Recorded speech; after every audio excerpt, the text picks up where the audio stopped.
Hello everyone, V the Amazing Greek here. Today we're testing a product. It's not really a survival product, I guess it could be. It's Crick-ettes. It's actual crickets in a bag. These are bacon and cheese flavor. They don't come that way in nature. So we're going to try one of these.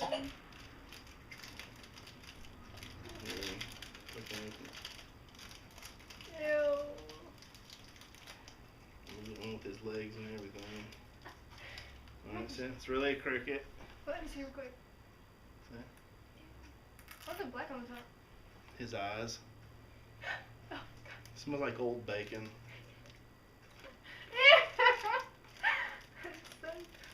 It's like eating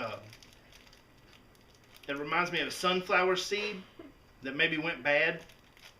I don't taste the bacon and I don't taste the cheese. Oh gosh. Mostly tastes like Then you can eat another one. it tastes like dry. It's just dry.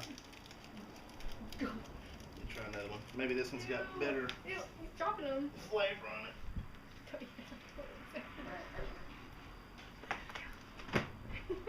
It's like it's been over dehydrated or something. I wouldn't put these on my pizza. Yeah. I'll let Brandon try them. They're alright. Later we'll try the ranch flavor. Maybe we'll have better luck. I don't recommend them. Ugh. I gotta